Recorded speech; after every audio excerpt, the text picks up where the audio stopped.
What is going on, everybody? Happy Thursday to you all, and welcome to another live beer review. Today we're going to be taking a look at another one from probably my favorite brewery of all time, just because I've done so many reviews for this brewery and each one has been absolutely fantastic, and I'm assuming that this one's going to live up to those expectations as well, because we got another one from Adroit this afternoon from their therapy sessions line. I don't know if it's exactly a line, but they've done different variations of this exact beer before. This one's a little bit different to their other ones, so I'm kind of excited to see what this one's all about, because today we got the therapy sessions, Russian Imperial Stout from these guys, and I'm a big fan of Russian Imperial Stouts. I like kind of like the really darker, roastier notes that come with them, but then they're doing something with this style that kind of make it a little bit different. They made a Russian Imperial Stout for those fans of kind of liking their stouts, but not really enjoying such a dry finish like sometimes Russian Imperial Stouts do kind of bring off at times with the like strong notes of like dark chocolate and coffee. Sometimes they leave like a drier kind of mouthfeel at the end. Well, they're going to try to change this one with how they did it, so I'm pretty damn excited. This one comes out to a 12% ABV, so definitely not sessionable in my opinion. This is definitely up there with ABV. Maybe get a slight booziness out of that one. Hopefully going to get a nice sweetness along with it. Maybe some chocolate and coffee notes. Who knows? But I'm pretty damn excited. You guys have heard me talk about Adroit tons of times before. They do stuff with very intricate can arts and all that kind of stuff. Very metal themed at times. Do kind of out of the ordinary kind of styles. Have some really, really high quality beers in my opinion. So I'm pretty damn excited. And without further ado, let's crack into this guy. I want to drink it because I'm thirsty. So let's crack this guy open. Let's see what we get on the nose with this one. Oh yeah, definitely getting more of those like roasty malts coming through. Getting like a slight kind of dark chocolate note in there, maybe with like a little slight coffee. But yeah, this tastes like it smells like it's going to be absolutely delicious. So without further ado, let's pour it. Going to be drinking out of my untapped tulip glass this afternoon. Let's see how black this thing actually is. Oh yeah, dark, black as your soul, just the way I like it. Well, as black as my soul, at least. I don't know about you guys. Has a nice kind of light brown head to it, which looks absolutely delicious, if I say so myself. Look at that one. Look at that deliciousness right there. Yep, still getting a lot of those like roasted malts coming through. Very, very malt forward on this one, with slight, like really, really slight notes of coffee and dark chocolate, but nothing that's too gonna be. Doesn't seem like anything's gonna be overpowering in this. So without further ado, let's give this guy a shot. So, cheers, everybody. Happy Thursday.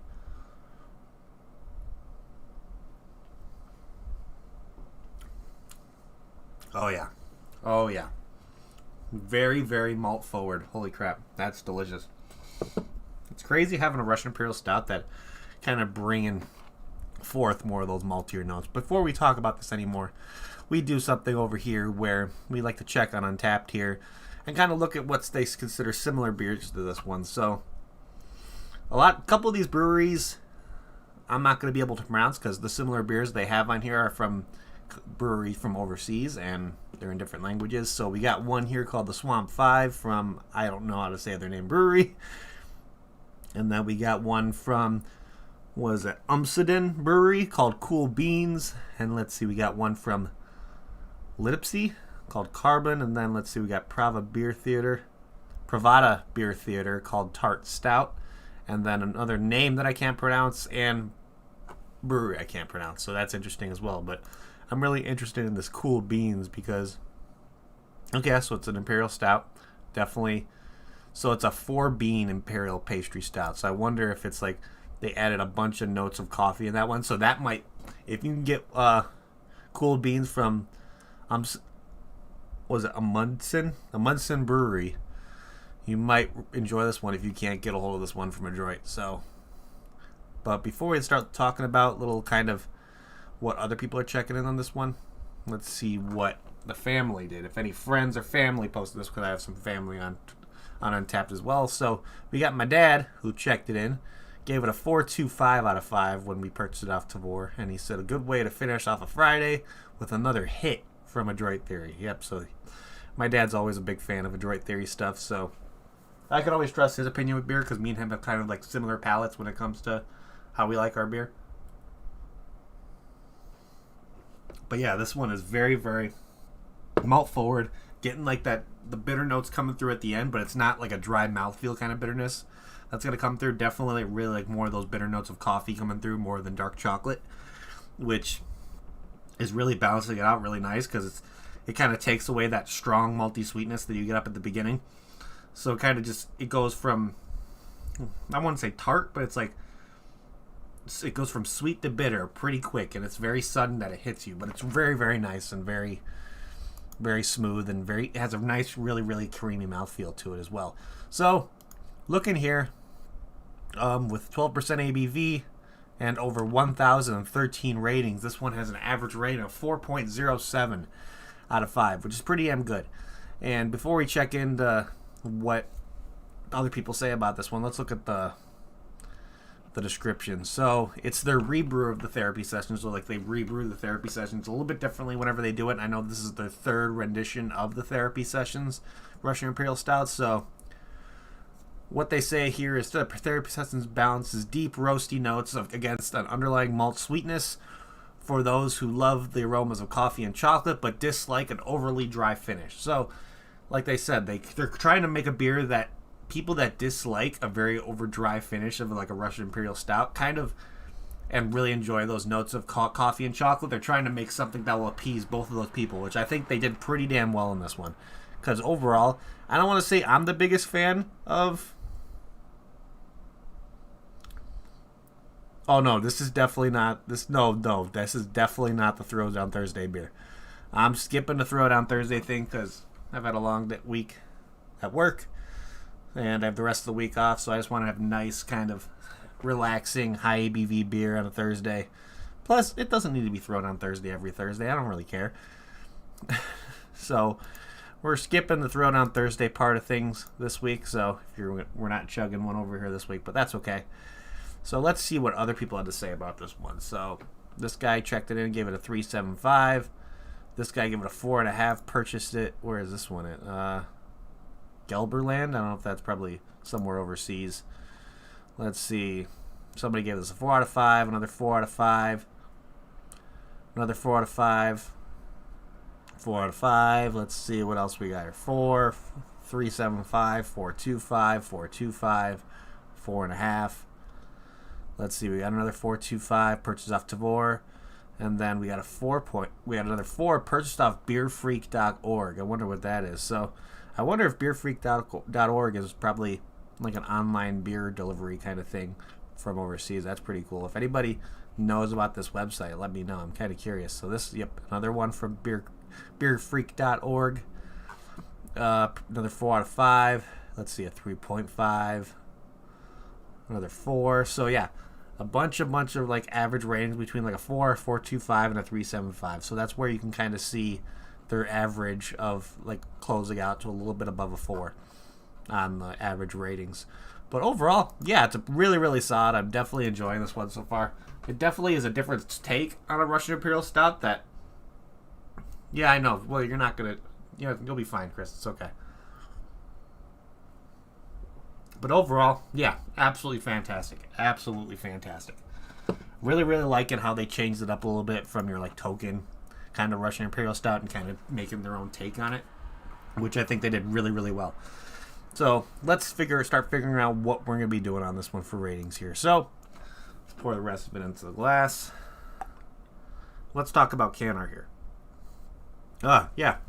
So Adroit Theory always has a really cool, intricate, like really, really cool art on their can art.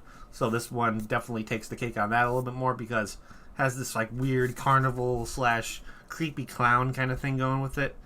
I mean, looking at the label on the side, you kind of have like, let's see, kind of, yeah, you see the tents in the background, see some like signs and some flags in the background too, but then you got the creepy clown on the front, which is just staring you in the face with the fangs and the weird eyes and the looking like he has horns too. So very, very nice can art, really full of color and everything. Really like what they did for their logo on this one. Instead of just having their normal Adroit Theory logo, they have a really cool like kind of carnival themed kind of thing they did with their logo too. So they stuck with the overall theme of the can art, which is always something that makes me appreciate it. But of course, they always do something on their cans and stuff as well with showing food, cheese, and cigar pairing. So let's see what they have here. So for the food, they have a maple mascarpone beggar's purse, which I have no idea what the hell that is. And a cheese, some cheese I can't pronounce. And let's see, cigar, it's Christoph San Andreas Robusto.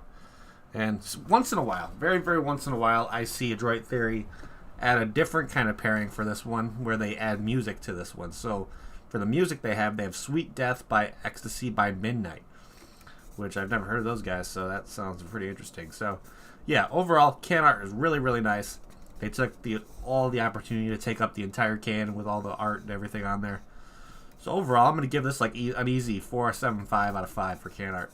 Definitely not one of my favorites from them, but still up there on some of the top can arts I've seen from this brewery for sure. Yep, so overall, really, really solid. Really, really solid. So let's start thinking about what we're going to be doing. What else we got? Let's see. But let me take a drink again, because this is delicious. Yeah, really, really nice creamy mouthfeel. Not like sometimes a lot of Russian Imperial Stouts don't have creamy mouthfeel feels. But oh well. Overdrip, it is what it is. If you want to complain about it, hit that thumbs down. I don't really give a shit, to be honest, Chris. It's okay. You can have your opinion. I can do whatever the hell I want because it's my channel, so suck it. Oh, well. So, let's see. If I got this beer in a flight at Adroit Theory, would I get another one? To be honest, knowing that it's such a different take on a Russian Imperial Stout, doesn't really have that dry mouthfeel finish, definitely still has those notes of like really strong predominant coffee flavors along with like a slight kind of dark chocolate bitterness to it. So it's like adding that bitterness to it without having that dry mouthfeel at the end. Yeah, I think they did an absolutely fantastic job. I would definitely get another one of these for sure if I got it in flight. It's pretty damn delicious. And plus it really starts to help to warm you up a little bit when it's starting to get cool out. I know it's pretty cold here today. I know it's in like the low 50s here. So yeah, this is hoodie weather. Windows open, so it's kind of has a little bit of chill in the air. But overall, yeah. Very, very nice beer. So I think for ratings, let's see. I think I'm going to give this one a very, very solid 8 out of 10. If you're a fan of a Russian Imperial Stout, I would definitely recommend you giving this one a try because it kind of will change your opinion a little bit on what can be done with a Russian Imperial Stout. It definitely changes things, different flavors you would get from a normal version of that style. So if you're looking to kind of broaden your horizons on a different style of Russian Imperial Stout, this is definitely the one for you. It's absolutely fantastic. I'm a fan. I'm a really, really big fan. So other than that, that's pretty much it, ladies and gentlemen. So thank you everybody again for hanging out. You guys are awesome. If you haven't hit that like button already, please do so. It would help me out a lot. Except for Overdrip, he's probably going to hit the thumbs down, but that's okay because I still love him anyways because he makes fantastic liquid. So you get a pass on this one, my friend. But other than that, if you're looking to see a social media aspect of beer drinking, other than seeing my reviews on YouTube, you can get yourself over to Untapped. It's a great platform. You can check in beers, get badges, see what other people are drinking. It's really, really fun. You can find the link to my profile down in the description below for you guys. And you can also find people like Kentucky, me, Ian, Duchess, Not the Real Gerard Butler. I know you can see the Typhons on there. The angry hippies themselves, Lizzie and Sean. We're still trying to convince Logan to go over there, but we got him to download the app, and then he deleted it already, so you can kind of hit him, go into his DMs and tell him you want him to keep Untapped and want him to start using it more, so me and Duchess can stop complaining to him that he doesn't use it. And hopefully I could see people like Rex on there eventually. Maybe we could see others on there, but it's a really, really fun platform. And it's just you can talk to people, see what other people are drinking, and who knows, if you can find a beer that somebody else is drinking near you, if you can get your hands on it, you can kind of share opinions and share what your thoughts and stuff, and that's how I kind of do it. And to where if I see something that somebody else is drinking and I want to get my hands on it, I'll see if I can get it. If I do, possibly do a review on it and kind of go from there. But other than that, that is pretty much it. So if you want to get your hands on stuff from Adroit Theory, my biggest recommendation is getting yourself over to Tavor. It's a great platform. They have drops from Adroit Theory all the time. They have a bunch of different varieties when it comes to your hazy IPAs, your double, triple IPAs, stouts, pastry stouts, all the kind of stuff. Plus, Adroit Theory is just going to give you an excellent product over there. Plus, just Tavour just creates it's a great platform, to be honest. It sucks that it may not be available within every state, just because every state has different shipping laws when it comes to alcohol. But if you can get it near you, you can buy however much you want when it comes to either a subscriptions-based version of Tavour, or you can build your own box kind of thing, like how I do. When you download the app, you just kind of put in your zip code. They'll let you know if they can ship to you, and if they can, you can scroll through all they have available through you, because they kind of take your zip code and put the selection of beer for you for stuff that is normally not available in your area. It's a great platform to do through. So, and plus, if you want to get if you're able to do it, hit me up. I'll get you a referral code, and you can get $10 of free Tavour bucks, which is just free $10 worth of beer, pretty much. You can use it on their app. Anything that's $10 or less, you can buy a free beer for $10 practically. So get in my DMs if you have it available to you. I can send you over a link that way. But other than that, that's pretty much what I have for you guys this afternoon. So thank you again, everybody, for hanging out. You guys are awesome. And I'm going to say it like I always say it before we get the hell out of here. If you're going to drink responsibly. Don't drink and drive. And I'll see you all next time, people. Cheers.